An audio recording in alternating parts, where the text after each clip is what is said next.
370억 배럴, 세계 10위 원유 보유국 나이지리아가 3천억 달러 프로젝트를 한국에 통째로 던졌습니다. 오직 한국만이 조건 없이 함께 해줬다. 나이지리아 대통령의 뜻밖의 발언에 전 세계가 충격에 빠졌습니다. 중국은 반세기 넘게 우리의 자원만 착취했다. 프랑스는 우리를 열등한 민족으로 대했다. 미국은 우리를 하찮게 여겼다. 하지만 한국은 달랐다. 그들은 우리 아이들의 이름을 기억해줬다. 우리를 숫자가 아닌 사람으로 본 유일한 국가였다. 척박한 땅에 온정을 뿌린 한국, 40년의 시간이 3천억 달러의 결실로 돌아온 그 놀라운 이야기, 지금 바로 시작합니다. 인천공항에 발을 디딘 순간 11월의 찬 공기가 폐를 가득 채웠습니다. 36년, 그 긴 세월 만에 다시 밟는 한국 땅이었습니다. 미스터 아데엠이 이쪽입니다. 프랑스 토탈 아시아 대표 장 피에르 듀부아가 완벽한 영어로 말했습니다. 그의 미소에는 여유가 넘쳤습니다. 60년간 나이지리아의 석유를 독점해온 자신감이었을 겁니다. 한국은 처음이시죠? 작지만 나름 볼만한 나라입니다. 특히 김치와 케이팝은 꽤 유명하죠.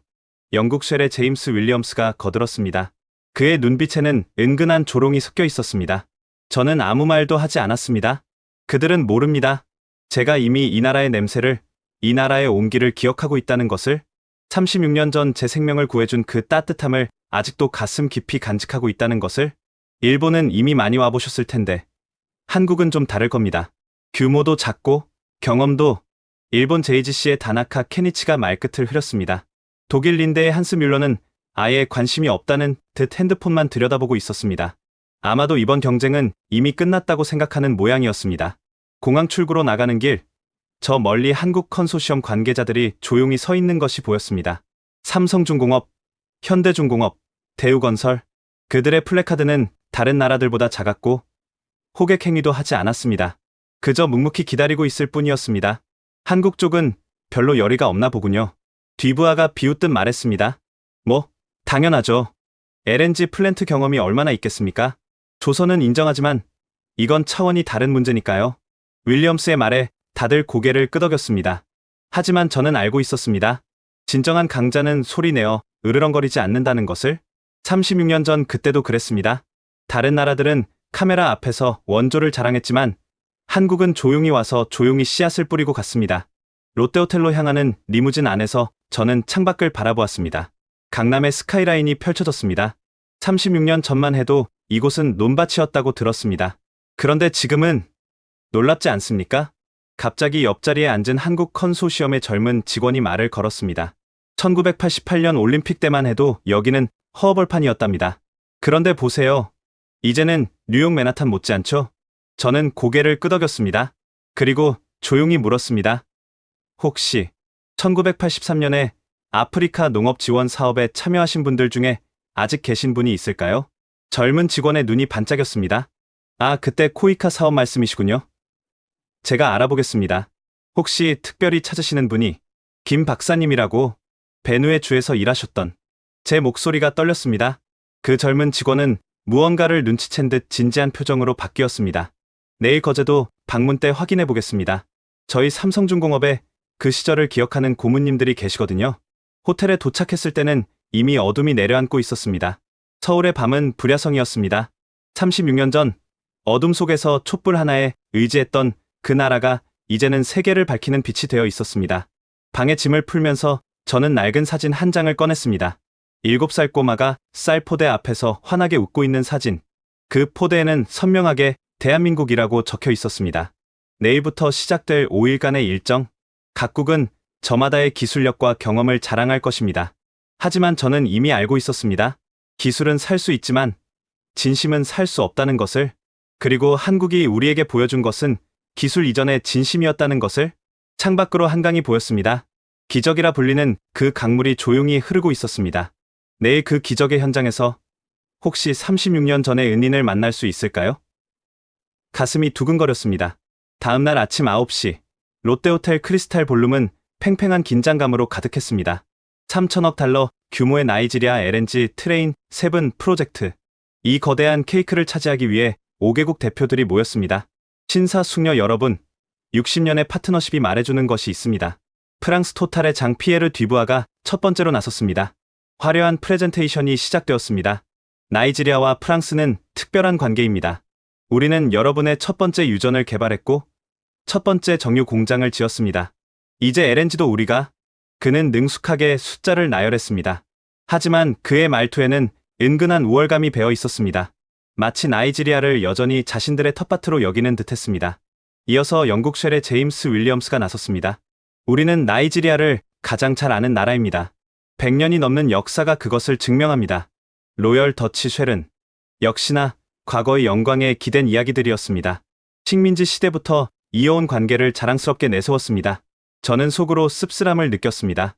그들에게 우리는 여전히 과거에 머물러 있는 존재였습니다. 독일 린데의 한스 뮬러는 다른 접근을 했습니다. 기술, 오직 기술만이 미래를 보장합니다. 독일의 극저온 기술은 세계 최고입니다. 다만 그는 잠시 말을 멈추고 저희를 둘러보았습니다. 아프리카의 기술 인력은 아직 준비가 안 되어 있습니다. 최소 20년에서 30년은 우리가 주도적으로 운영해야 할 겁니다. 천천히, 아주 천천히 기술을 전수하겠습니다. 그 순간 제 안에서 무언가가 끌어올랐습니다. 20년, 30년? 우리를 영원한 학생으로만 보는 그들의 시선이 너무나 명확했습니다. 일본 JGC의 다나카 케니치는 더욱 교묘했습니다. 아시아의 선배로서 조언하자면 한국 같은 후발주자보다는 검증된 파트너가 중요합니다. 물론 한국도 최근 조선 분야에서 좋은 성과를 내고 있지만 그는 의미심장하게 한국 대표단을 바라보았습니다. LNG 플랜트는 배를 만드는 것과는 차원이 다릅니다. 나이지리아 같은 중요한 국가가 모험을 할 필요는 없겠죠. 옆에 앉은 다른 나라 대표들이 고개를 끄덕였습니다. 마치 짜고 온 것처럼 한국을 견제하는 분위기였습니다. 마지막으로 한국 컨소시엄의 차례가 왔습니다. 삼성중공업의 박상진 전무가 단상에 올랐습니다.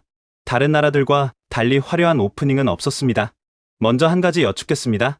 여기 계신 분들 중에 1983년 나이지리아 대기근 때 무엇을 하셨는지 기억하시는 분이 있습니까? 갑작스러운 질문에 회의실이 조용해졌습니다. 저희는 기억합니다. 한국은 그때 쌀 5만 톤을 보냈습니다. 우리도 먹고 살기 힘든 시절이었지만 더 어려운 이웃을 외면할 수 없었습니다. 뒤부하의 얼굴이 붉어졌습니다. 윌리엄스는 불편한 듯 자세를 고쳐 앉았습니다. 오늘 저희가 제안하는 것은 단순한 비즈니스가 아닙니다.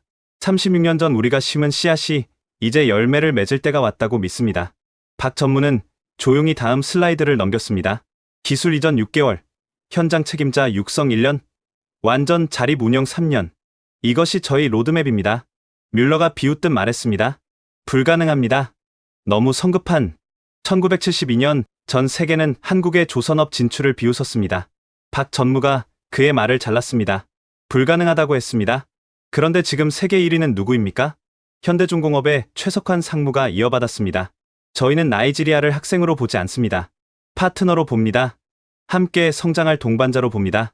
대우건설의 윤재혁 이사도 거들었습니다. 700명의 나이지리아 엔지니어를 한국으로 초청하겠습니다. 왕복 항공료, 체류비, 교육비 전액을 저희가 부담하겠습니다. 이것은 비용이 아니라 미래에 대한 투자입니다. 회의실의 분위기가 변하기 시작했습니다. 다른 나라 대표들의 표정이 굳어졌습니다. 잠깐만요. 다나카가 끼어들었습니다. 그런 조건이면 수익성이 없을 텐데요. 비즈니스의 기본도 모르시는 겁니까? 박 전무가 미소를 지었습니다. 비즈니스의 기본은 신뢰입니다. 그리고 신뢰는 단기 수익보다 중요합니다. 36년 전 한국이 나이지리아에 쌀을 보낼 때도 그런 계산은 하지 않았습니다. 저는 가슴이 뜨거워지는 것을 느꼈습니다. 드디어 누군가가 우리를 제대로 보고 있었습니다. 시혜의 대상이 아닌 함께할 파트너로 보고 있었습니다. 프레젠테이션이 끝나고 쉬는 시간, 뒤부하가 저에게 다가왔습니다. 아데에미 부총재, 감상에 젖어서는 안 됩니다. 비즈니스는 냉정해야 합니다. 그렇습니다. 그래서 더욱 한국이 눈에 들어옵니다. 제가 대답했습니다. 그들은 우리의 미래를 보고 있습니다. 당신들처럼 과거에 묶어두려 하지 않습니다. 뒤부하의 얼굴이 더욱 붉어졌습니다. 하지만 저는 이미 마음이 기울고 있었습니다. 내일 거제도에서 무엇을 보게 될지, 그리고 혹시 그분을 만날 수 있을지 기대감에 잠을 이루기 어려울 것 같았습니다. 그날 밤 호텔방 창밖으로 서울의 야경이 한눈에 들어왔습니다. 수백만 개의 불빛이 별처럼 반짝였습니다. 남산타워부터 한강의 다리들까지 모든 것이 빛나고 있었습니다. 책상 위에 놓인 낡은 사진첩을 펼쳤습니다. 누렇게 바랜 사진 속에는 7살의 제가 있었습니다. 뼈만 앙상하게 남은 팔, 볼록 나온 데, 그리고 공포에 질린 눈빛. 1983년 베누에 주 대기근의 한복판이었습니다. 어머니는 이틀째 아무것도 드시지 못하고 계셨습니다. 동생은 이미 열흘 전에 하늘로 떠났습니다. 마을 전체가 죽음의 그림자에 뒤덮여 있었습니다.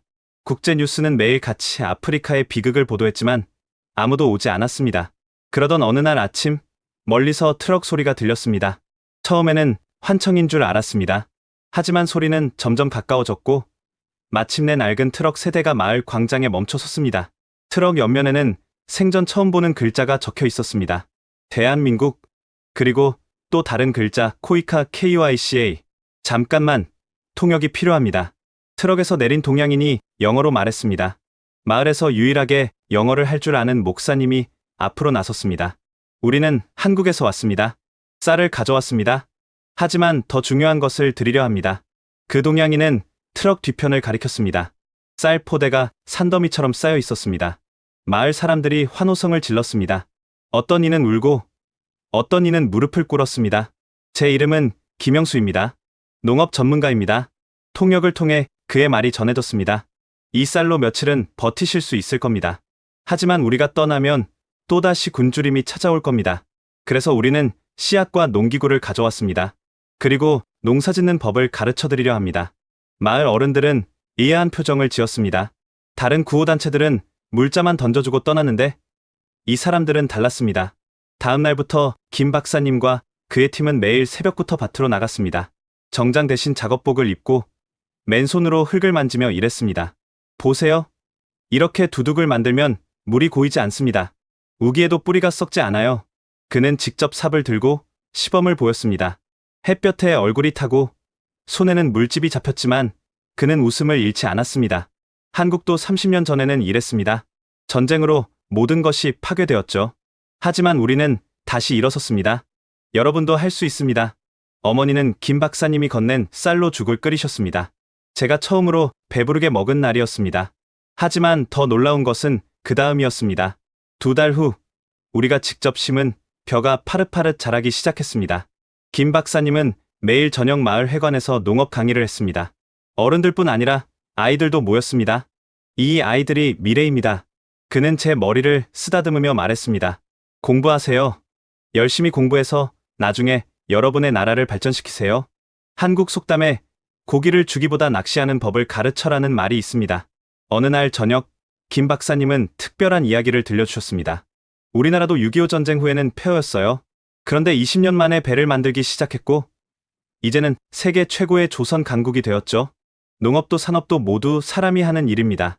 기술을 배우면 무엇이든 할 수 있어요. 그는 주머니에서 작은 사진을 꺼냈습니다.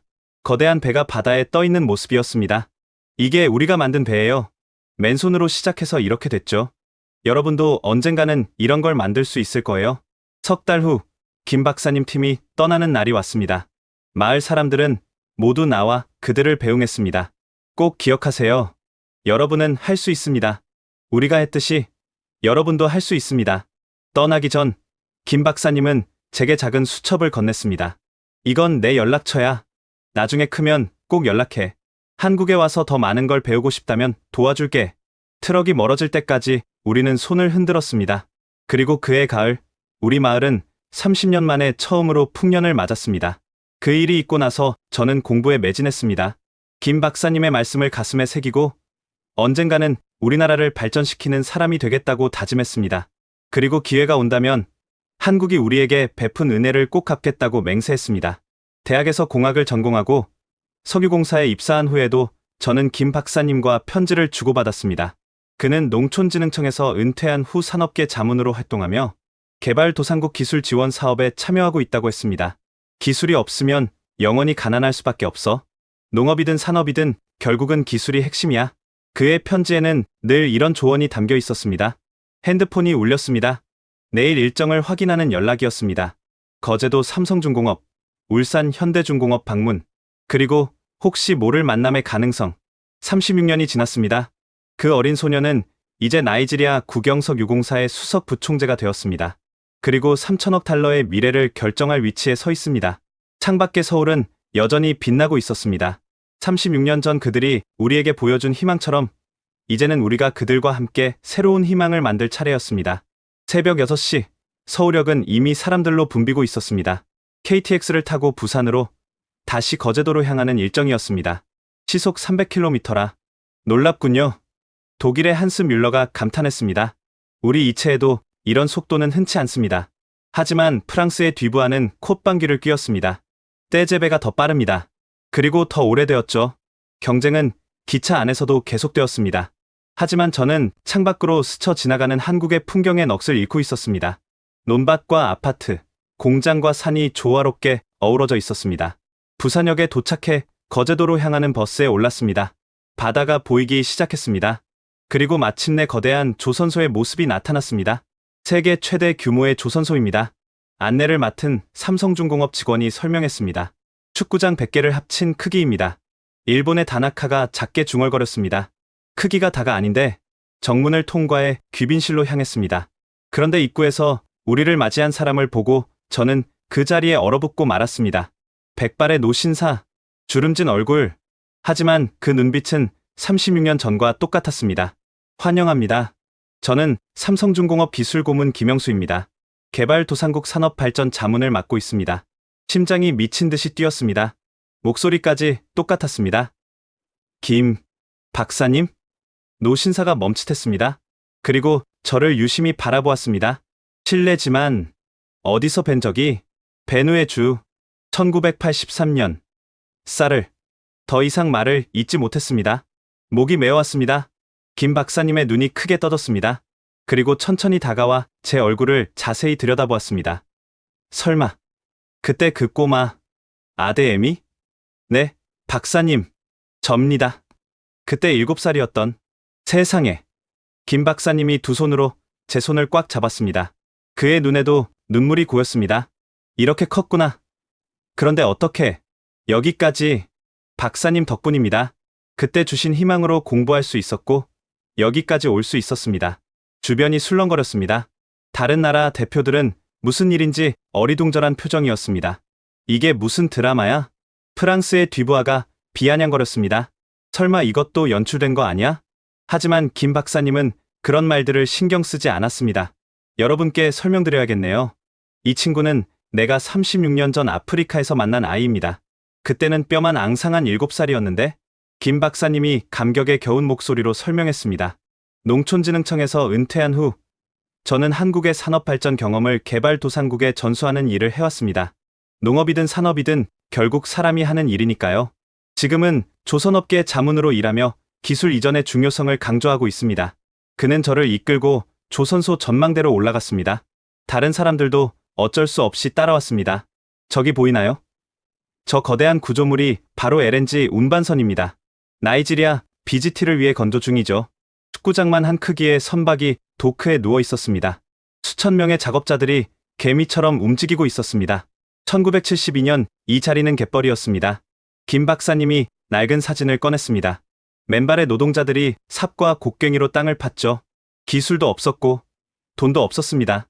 하지만 우리에게는 꿈이 있었습니다. 그는 저를 바라보며 미소 지었습니다.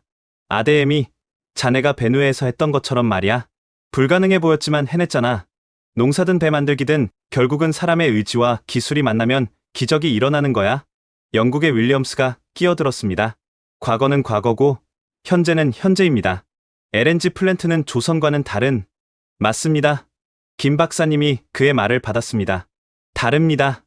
더 어렵고 복잡합니다. 하지만 그래서 더 가치가 있습니다. 나이지리아가 단순한 자원 수출국에서 에너지 강국으로 도약할 기회니까요. 조선소 투어가 시작되었습니다. 설계실, 제작 공장, 도크까지 모든 곳이 최첨단 시설로 가득했습니다. 하지만 더 인상적인 것은 사람들이었습니다. 저기 보이는 젊은이들이 나이지리아에서 온 연수생들입니다. 50명 남짓한 나이지리아 청년들이 한국 엔지니어들과 함께 일하고 있었습니다. 그들의 표정은 진지했고 눈빛은 살아있었습니다. 사부님, 이쪽 용접 부위 확인 부탁드립니다. 한 청년이 한국어로 외쳤습니다. 나이지리아 애들이 한국어를? 일본의 다나카가 놀랐습니다. 6개월째입니다. 언어를 배우는 것은 기술을 배우는 첫걸음이니까요. 김 박사님이 설명했습니다. 36년 전 베누에에서도 그랬어요. 먼저 서로를 이해하고 그 다음에 기술을 나누는 거죠.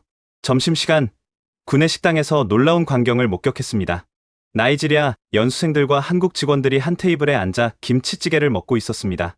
처음엔 매워서 못 먹었는데 이제는 김치 없으면 밥이 안 넘어가요.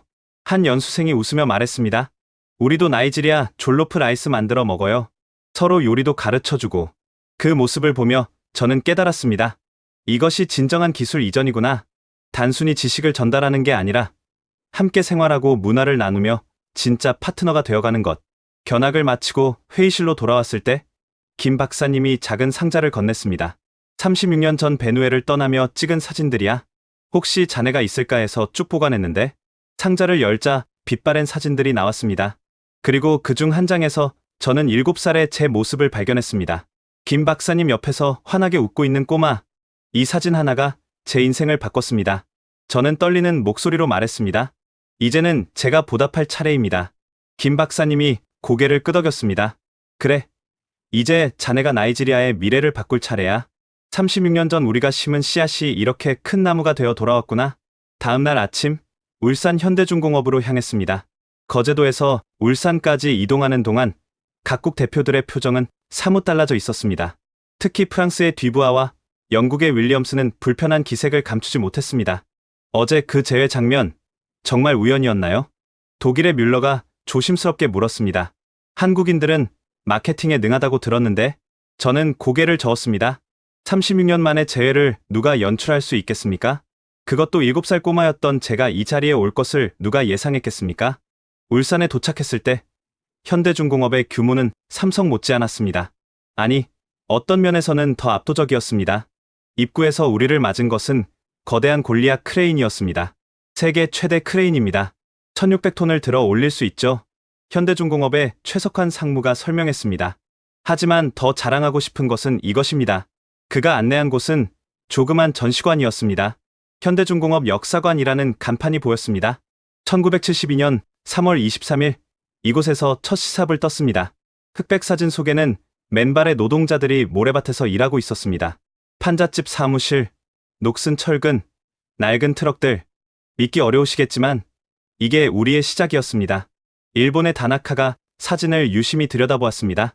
이때 일본 기술자들이 많이 도왔죠. 우리가 가르쳐준, 네, 도움을 받았습니다.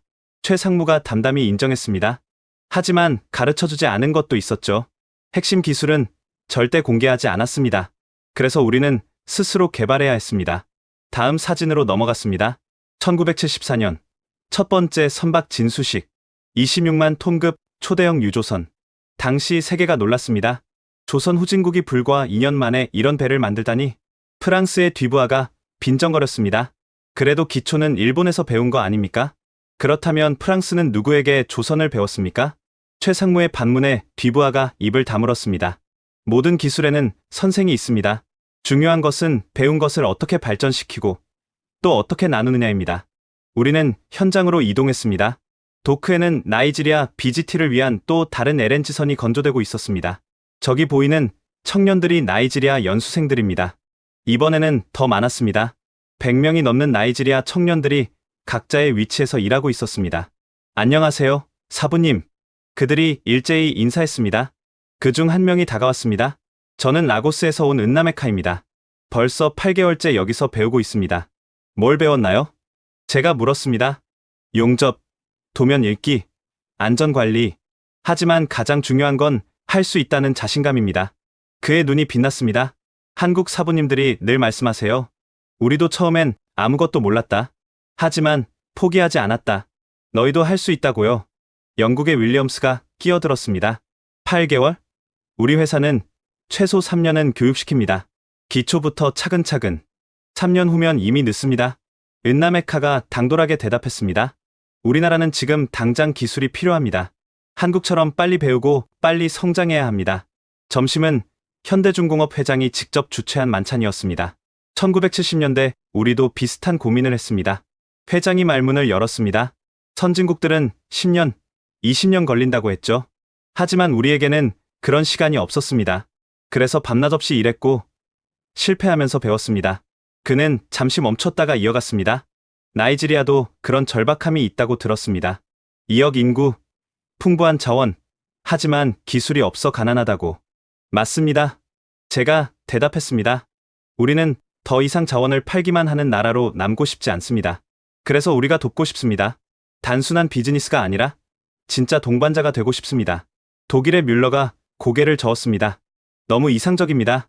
비즈니스는 냉정해야 냉정함도 필요합니다. 회장이 인정했습니다. 하지만 때로는 뜨거운 가슴도 필요합니다. 1983년 우리가 아프리카에 쌀을 보낼 때 그것이 냉정한 계산이었을까요? 분위기가 숙연해졌습니다. 오후에는 특별한 세션이 준비되어 있었습니다. 한국 나이지리아 미래 비전 워크숍.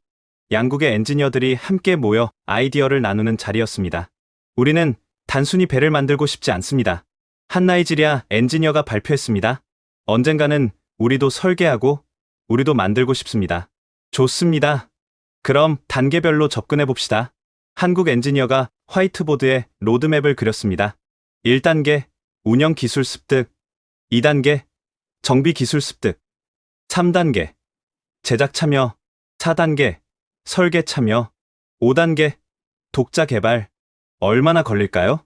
한국은 20년 걸렸습니다. 하지만 여러분은 우리보다 유리합니다. 우리의 경험을 바탕으로 시작하니까요. 10년이면 가능할 겁니다. 일본의 다나카가 코웃음을 쳤습니다. 10년. 불가능합니다. 아프리카의 교육 수준을 고려하면 1960년대 한국의 문맹률이 얼마였는지 아십니까? 최상무가 물었습니다. 30%가 넘었습니다. 대학 졸업자는 인구의 1%도 안 됐죠. 하지만 지금은 어떻습니까? 워크숍은 늦은 오후까지 계속되었습니다. 나이지리아 엔지니어들의 눈빛은 시간이 갈수록 밝아졌습니다. 그들은 질문하고 메모하고 사진을 찍었습니다. 이것이 우리가 원하는 기술 이전입니다. 제가 다른 나라 대표들을 보며 말했습니다. 일방적으로 가르치는 것이 아니라 함께 고민하고 함께 성장하는 것. 돌아오는 버스 안, 각국 대표들은 조용했습니다. 특히 유럽 대표들의 표정은 어두웠습니다. 그들도 느꼈을 것입니다. 판이 바뀌고 있다는 것을. 호텔에 도착했을 때 김영수 박사님이 로비에서 기다리고 있었습니다. 아데엠이 잠깐 시간 있나? 우리는 호텔 바로 이동했습니다. 36년 전 베누에를 떠날 때 약속했지. 언젠가 너희가 스스로 설 수 있을 거라고. 기억합니다. 그 약속을 지키고 싶네. 이번 프로젝트가 그 시작이 되었으면 좋겠어. 김 박사님은 낡은 수첩을 꺼냈습니다. 1983년 베누에 주에서의 기록이었습니다. 여기 보게. 오늘 한 아이가 물었다. 우리도 한국처럼 될 수 있냐고. 나는 그렇다고 대답했다. 언젠가 그 아이가 증명해 주기를 바란다. 제 눈에 눈물이 고였습니다. 그 아이가 바로 자네였어. 아데엠이. 그날 밤 저는 결심했습니다.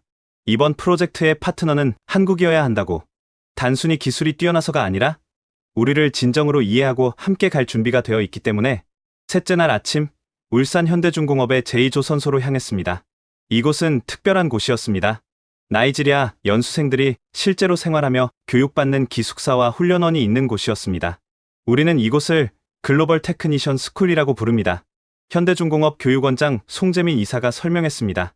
단순한 기술 교육이 아닙니다. 미래의 리더를 키우는 곳입니다. 건물에 들어서자 놀라운 광경이 펼쳐졌습니다. 강의실마다 다양한 국가의 연수생들이 수업을 받고 있었습니다. 그 중에서도 나이지리아 연수생들이 가장 많았습니다. 안녕하세요, 사부님. 복도에서 마주친 나이지리아 청년들이 밝게 인사했습니다. 그들의 작업복에는 태극기와 나이지리아 국기가 나란히 새겨져 있었습니다. 이분들이 특별 강사진입니다. 송 이사가 한쪽 강의실을 가리켰습니다.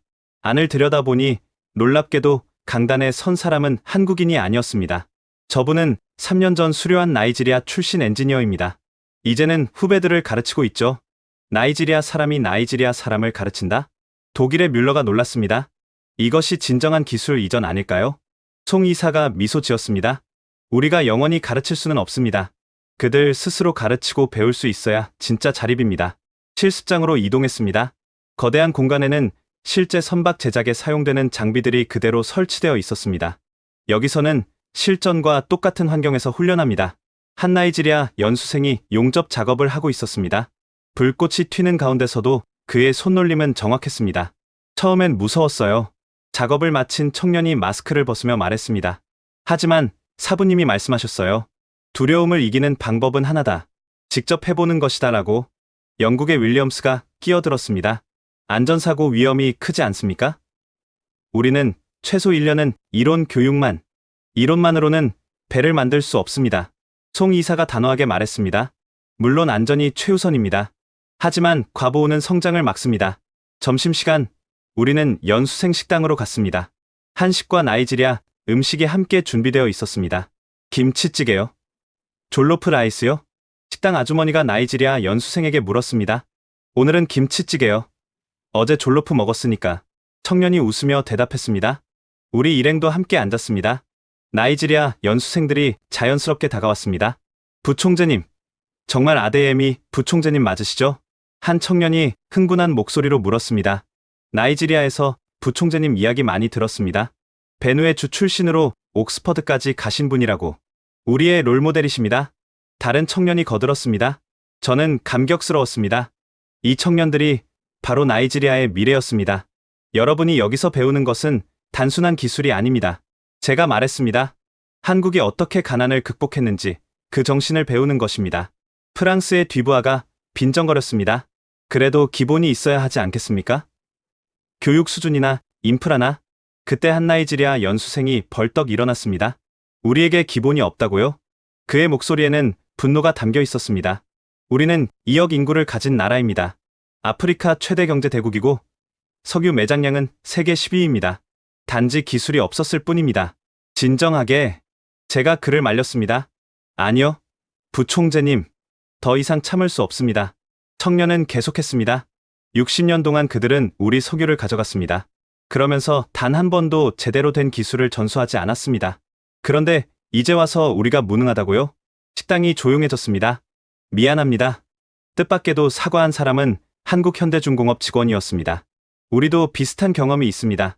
일본이 우리를 무시할 때, 미국이 우리를 깔볼 때, 그 기분 압니다. 그는 나이지리아 청년의 어깨를 두드렸습니다. 하지만 우리는 증명했습니다. 이제는 여러분 차례입니다. 오후에는 특별한 프로그램이 있었습니다. 멘토-멘티 결연식. 한국 엔지니어와 나이지리아 연수생이 1대1로 매칭되는 행사였습니다. 기술은 책으로 배우는 게 아닙니다. 한 한국 엔지니어가 말했습니다. 사람에게서 사람으로 전해지는 것입니다. 그래서 우리는 진짜 사제관계를 맺으려 합니다. 결연식이 진행되는 동안 저는 일본의 다나카와 독일의 뮬러가 심각한 표정으로 대화하는 것을 보았습니다. 그들도 느끼고 있었을 것입니다. 한국의 접근법이 얼마나 다른지를. 이게 가능한 이유가 뭘까요? 제가 송 이사에게 물었습니다. 왜 한국은 이렇게까지 하는 겁니까?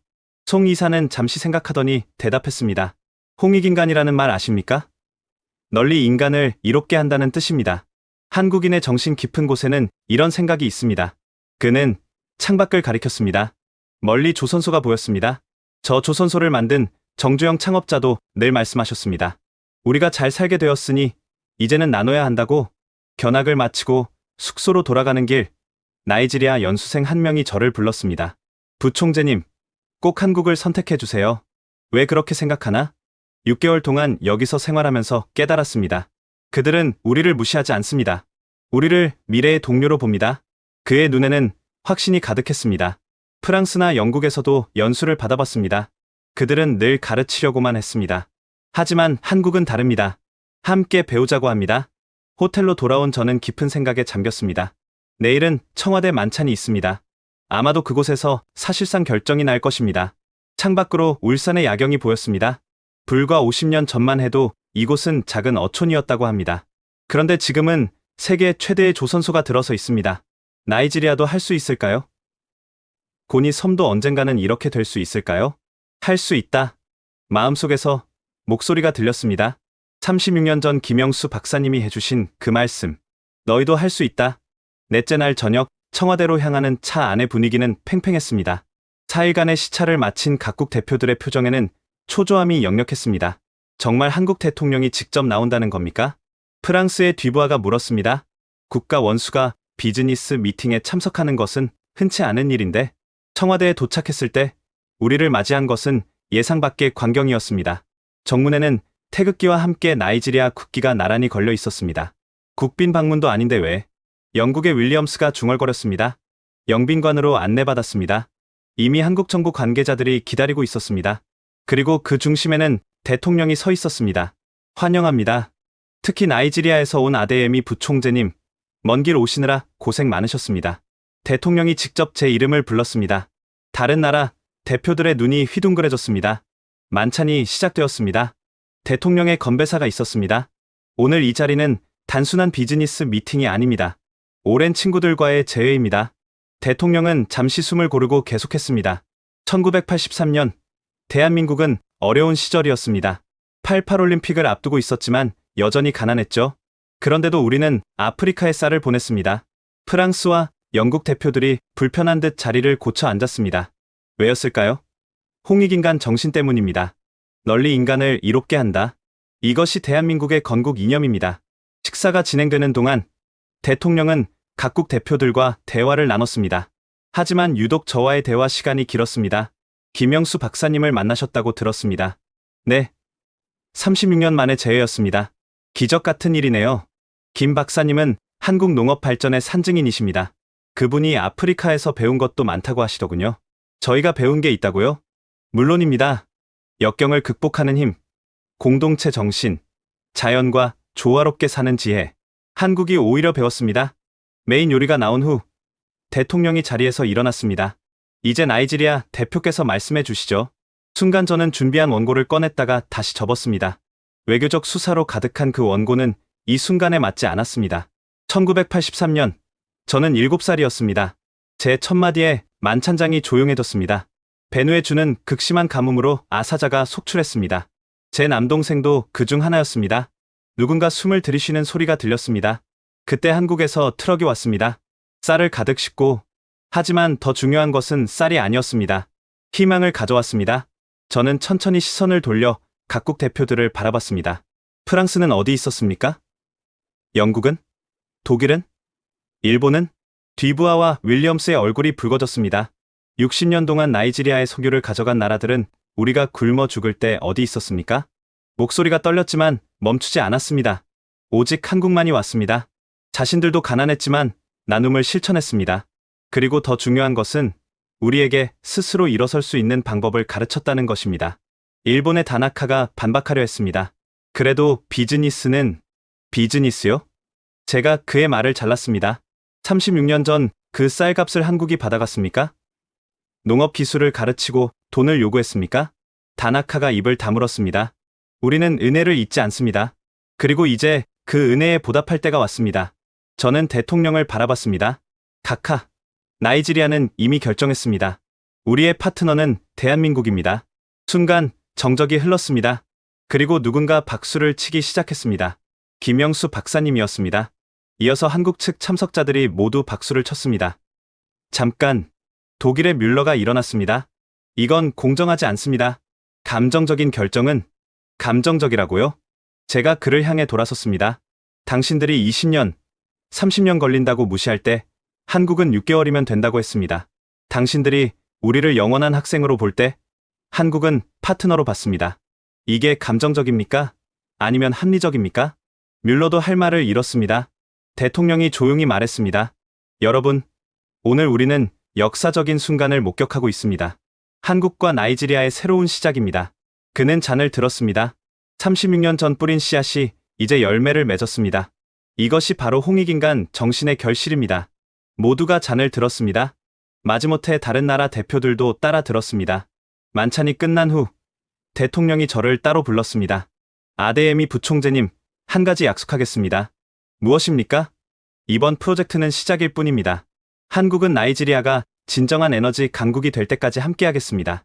기술도, 교육도, 필요하다면 자금도 지원하겠습니다.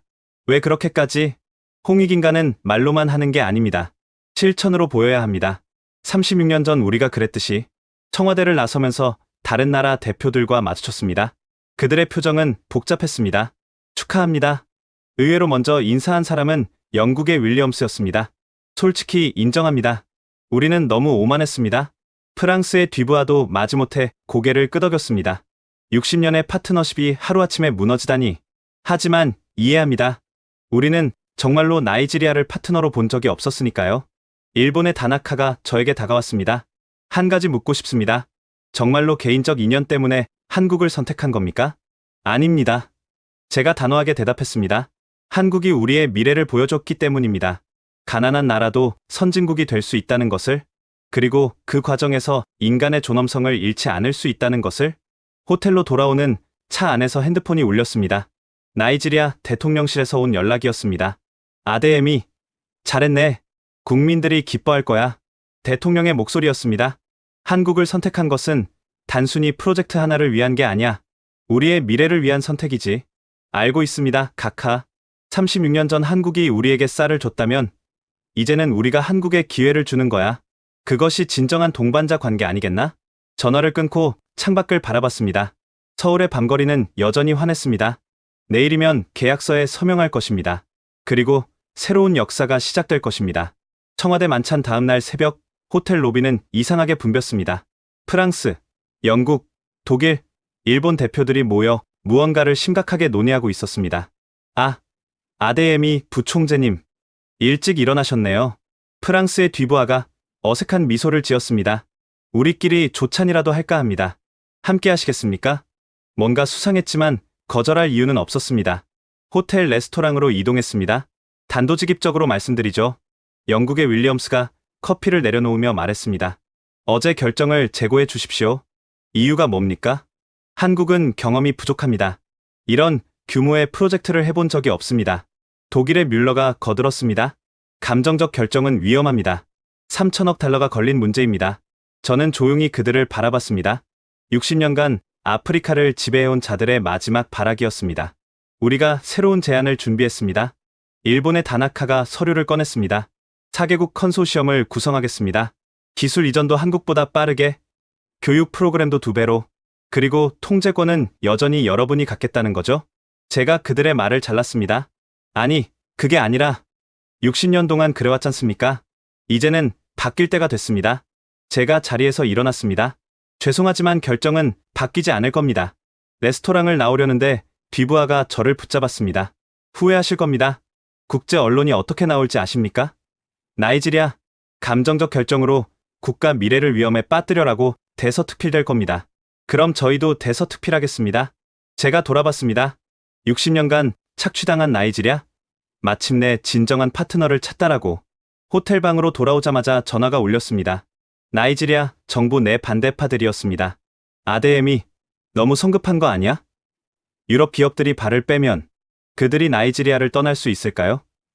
우리 석유를 포기할 수 있을까요? 하지만 더 이상 그들의 인질이 되고 싶지 않습니다. 우리도 선택할 권리가 있습니다. 오후에는 더 강한 압박이 시작됐습니다. 국제 언론들이 일제히 나이지리아의 결정을 비판하는 기사를 쏟아냈습니다. 나이지리아, 검증되지 않은 파트너 선택, 감정이 이성을 이긴 위험한 도박, 아프리카의 또 다른 실패 사례가 될 것인가? 하지만 놀라운 일이 벌어졌습니다. 한국 정부와 기업들의 대응은 전혀 달랐습니다. 언론전에 휩쓸리지 마십시오. 삼성중공업의 박상진 전무가 저를 찾아왔습니다. 우리는 묵묵히 실력으로 증명할 겁니다. 그는 두꺼운 파일을 건넸습니다. 지난 밤 긴급 회의를 했습니다. 기존 제안을 더욱 개선했습니다. 기술 이전 기간 단축, 현지 고용 확대, 그리고 그는 잠시 말을 멈췄습니다. 나이지리아 정부 지분 참여를 제안합니다. 단순한 발주자가 아닌 진짜 파트너가 되는 겁니다. 그게 가능합니까? 한국 정부가 보증합니다. 아까 대통령실에서 직접 연락이 왔습니다. 그 순간 또 다른 전화가 왔습니다. 현대중공업이었습니다. 부총재님, 지금 당장 만나야 합니다. 놀라운 제안이 있습니다. 1시간 후 현대중공업 최석환 상무가 호텔에 도착했습니다. 우리 회장님이 직접 결정하셨습니다. 나이지리아에 조선소를 지어드리겠습니다. 뭐라고요? 소규모지만 LNG 운반선을 수리하고 개조할 수 있는 조선소입니다. 기술도 완전히 이전하겠습니다. 대우건설도 가만히 있지 않았습니다. 항만 인프라 현대화 사업을 패키지로 제안합니다. 본이 섬을 서아프리카의 싱가포르로 만들어 드리겠습니다. 그날 저녁, 저는 새 회사 대표들과 함께 저녁을 먹었습니다. 왜 이렇게까지 하십니까? 제가 물었습니다. 솔직히 수익성만 따지면 맞지 않을 텐데. 박 전무가 소주잔을 들며 웃었습니다. 36년 전 한국이 왜 아프리카에 쌀을 보냈을까요? 계산해서요? 아닙니다. 그냥 어려운 이웃을 도와야 한다고 생각했으니까요. 최 상무도 거들었습니다. 이제는 나이지리아가 우리를 도와주는 거잖습니까? 이런 큰 프로젝트를 맡겨주시는 것도 도움입니다. 다음 날 아침, 계약 서명식 직전에 마지막 반격이 있었습니다. 나이지리아 정부의 긴급 제안입니다. 프랑스 대사관에서 보낸 특사가 호텔에 나타났습니다. 프랑스 정부가 직접 개입하기로 했습니다. 200억 유로의 차관을 제공하겠습니다. 단, 한국이 아닌 프랑스 컨소시엄을 선택한다면 순간 흔들렸습니다. 200억 유로는 엄청난 금액이었습니다. 하지만 그때 핸드폰이 울렸습니다. 김영수 박사님이었습니다. 아데엠이 흔들리지 마라. 돈으로 살 수 없는 게 있다. 자존심과 미래는 돈으로 살 수 없어. 박사님의 목소리에 정신이 번쩍 들었습니다. 감사합니다만 거절하겠습니다. 제가 프랑스 특사에게 말했습니다. 우리는 더 이상 돈에 팔리는 나라가 아닙니다. 마침내 운명의 날이 밝았습니다.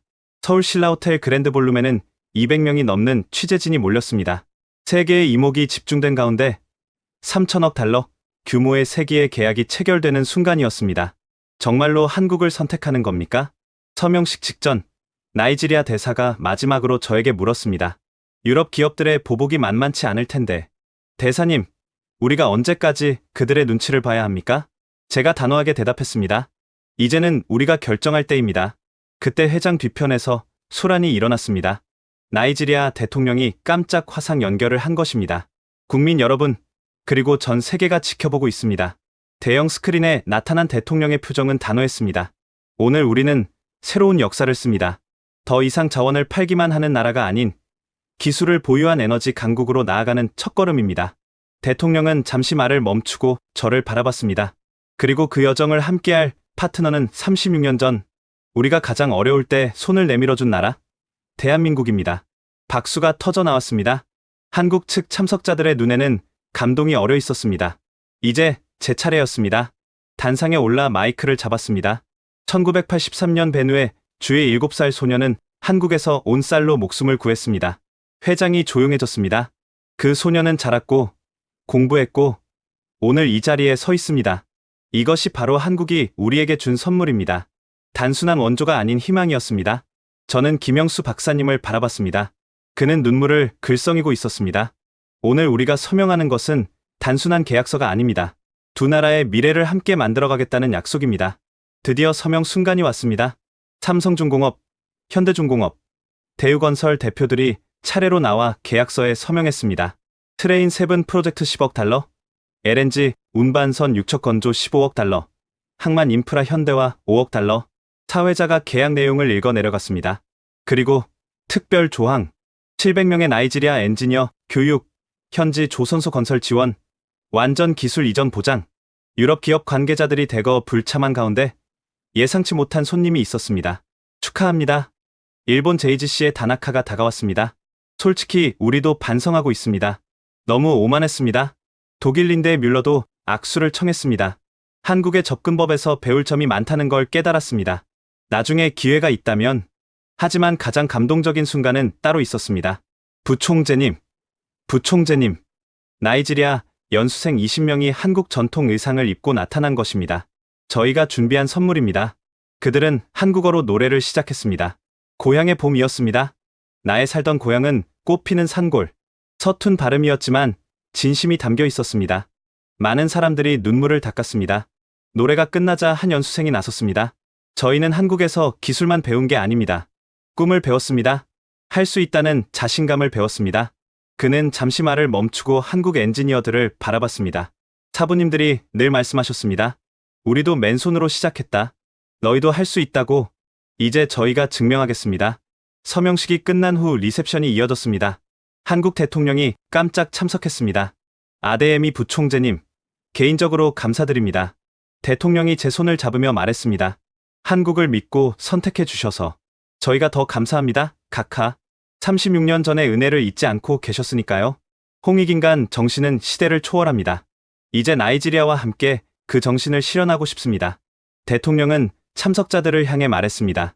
여러분, 오늘은 단순히 큰 계약이 성사된 날이 아닙니다.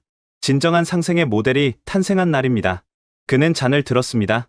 K-아프리카 동반 성장의 시작을 위해 모두가 잔을 들었습니다. 리셉션장 한쪽에서는 한국과 나이지리아 엔지니어들이 열띤 토론을 벌이고 있었습니다.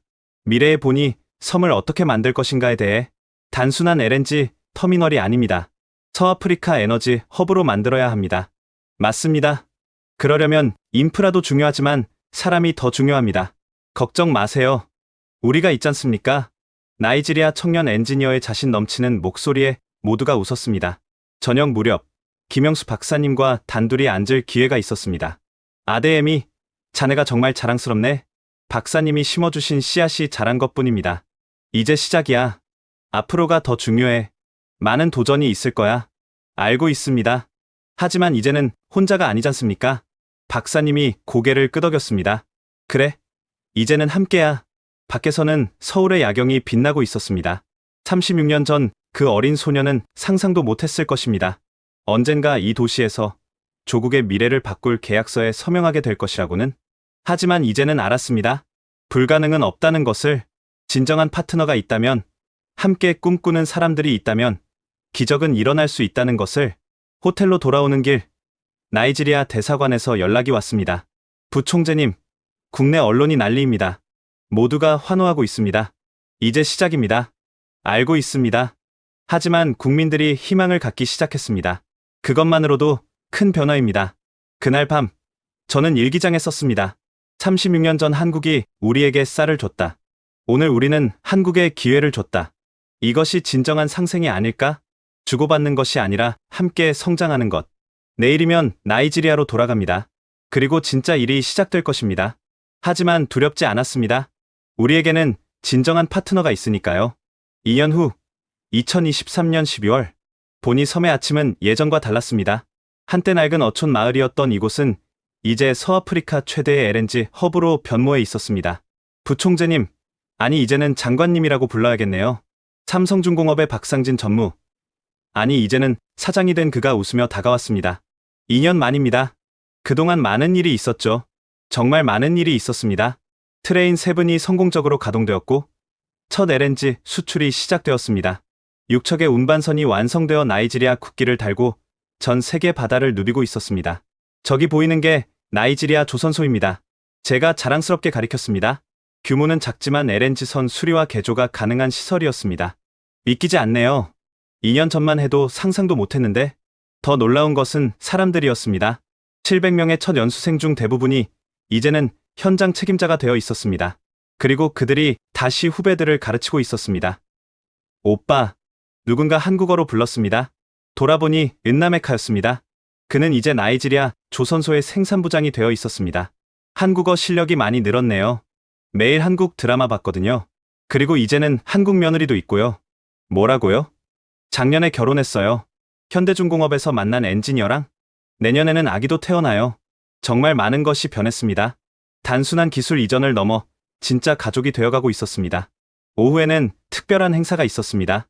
베누에주에 세워진 한국 나이지리아 우정의 다리 준공식이었습니다. 이 다리는 단순한 건축물이 아닙니다. 나이지리아 대통령이 연설했습니다. 36년 전 한국이 베누에에 희망을 줬고 오늘 그 희망이 이렇게 현실이 되었습니다. 다리 이름 옆에는 작은 동판이 있었습니다. 1983년 이곳에서 시작된 인연을 기억하며 준공식에는 특별한 손님이 있었습니다. 휠체어를 탄 김영수 박사님이었습니다. 박사님, 먼 길 오시느라 고생하셨습니다. 어떻게 안 올 수 있겠나? 내 인생 최고의 보람이 여기 있는데? 박사님은 베누의 들판을 바라보며 말했습니다. 저기 봐. 황금빛 들판이야. 36년 전엔 황무지였는데? 정말이었습니다. 끝없이 펼쳐진 논에는 벼가 황금빛으로 익어가고 있었습니다. 그리고 저것도 봐. 박사님이 가리킨 곳에는 최신식 농업기술센터가 있었습니다. 김영수 농업연구소라는 이름이 붙어 있었습니다. 제 이름을 붙이다니 과분합니다. 당연한 일입니다. 박사님이 뿌린 씨앗 덕분에 이 모든 것이 가능했으니까요. 저녁에는 마을 잔치가 열렸습니다. 한국에서 온 손님들과 마을 사람들이 함께 어울렸습니다. 감사합니다. 고맙습니다. 아이들이 서툰 한국어로 인사했습니다. 여기 오세요. 김치도 있어요. 한 아주머니가 자랑스럽게 김치 항아리를 보여줬습니다. 마을에서 직접 담근 거예요. 한국 며느리가 가르쳐줬어요. 놀랍게도 김치찌개 냄새가 났습니다. 나이지리아 시골 마을에서 김치찌개라니? 이제는 한국 음식 없으면 섭섭해요. 현대중공업에서 파견 나온 엔지니어가 웃으며 말했습니다. 우리도 졸로프 라이스 없으면 섭섭하고요. 밤이 깊어가며 캠프파이어가 시작됐습니다. 누군가 기타를 들고 나왔습니다. 한국 노래 하나 할게요. 나이지리아 청년이 고향의 봄을 부르기 시작했습니다. 이어서 한국인들이 나이지리아 민요를 불렀습니다. 이게 바로 홍익인간 아닐까요? 김 박사님이 조용히 말했습니다. 서로 다른 사람들이 만나 서로를 이롭게 하는 것. 다음날 아침, 저는 보니 섬 전망대에 올랐습니다. 한쪽에는 거대한 LNG 플랜트가, 다른 쪽에는 조선소가 보였습니다. 그리고 바다에는 태극기와 나이지리아 국기를 함께 단 선박들이 떠 있었습니다. 핸드폰이 울렸습니다. 가나 정부에서 온 전화였습니다. 아데에미 장관님, 우리도 한국과 함께하고 싶습니다. 나이지리아가 증명했지 않습니까? 이어서 카메룬, 앙골라, 탄자니아에서도 연락이 왔습니다. 모두가 나이지리아 모델을 배우고 싶어 했습니다. 이제는 우리가 나눠줄 차례군요. 제가 혼잣말처럼 중얼거렸습니다. 그때 젊은 엔지니어 한 명이 다가왔습니다. 장관님, 제가 내년에 한국 유학을 가게 됐습니다. 축하합니다. 무엇을 공부할 건가요? 조선공학이요. 그리고 돌아와서는 더 큰 조선소를 만들고 싶습니다. 그의 눈빛이 36년 전 제 눈빛과 닮아 있었습니다. 희망으로 가득 찬 눈빛. 꼭 성공하세요. 그리고 기억하세요. 받은 것은 나누는 것이라는 걸. 네, 홍익인간이죠. 한국 사부님들이 늘 말씀하셨어요. 저녁 비행기로 김 박사님을 배웅했습니다. 박사님, 건강하세요. 또 뵙겠습니다. 그래, 나도 아직 할 일이 있어. 이 나이에도 은퇴할 수 없지. 무슨 일이신가요? 한국 아프리카 농업대학을 만들려고. 제3의 베누에를 위해서 90을 바라보는 나이에도 여전히 꿈을 꾸는 박사님. 그것이 바로 한국의 힘이 아닐까요? 비행기가 떠나고 저는 다시 보니 섬을 바라봤습니다. 2년 전 이곳에서 시작된 변화는 이제 나이지리아 전체로, 그리고 아프리카 전체로 퍼져나가고 있었습니다. 36년 전 한 줌의 쌀이 만든 기적. 그것은 단순한 원조가 아니었습니다. 사람을 변화시키고, 나라를 변화시키고, 미래를 변화시킨 희망의 씨앗이었습니다. 그리고 이제 그 씨앗은 더 많은 열매를 맺으며 계속 퍼져나갈 것입니다. 받은 사랑을 나누고, 배운 기술을 전하고, 함께 성장하며, 홍익인간, 널리 인간을 이롭게 한다. 한국이 우리에게 가르쳐준 이 정신은 이제 우리의 것이 되었습니다. 그리고 우리도 이제 누군가에게 희망이 되어줄 것입니다. 36년 전 그때처럼. 지금까지 나이지리아 정부 관료가 직접 전해온 특별한 사연이었습니다. 한 줌의 쌀에서 시작된 인연이 어떻게 두 나라의 미래를 바꿨는지 보셨나요? 널리 인간을 이롭게 한다는 홍익인간 정신이 만든 기적. 이 감동적인 이야기를 더 많은 분들과 나누고 싶다면 지금 바로 공유 버튼을 눌러주세요. 여러분의 작은 클릭이 한국의 자랑스러운 이야기를 세계에 알리는 큰 힘이 됩니다. 지금까지 코리아 원더풀이었습니다. 감사합니다.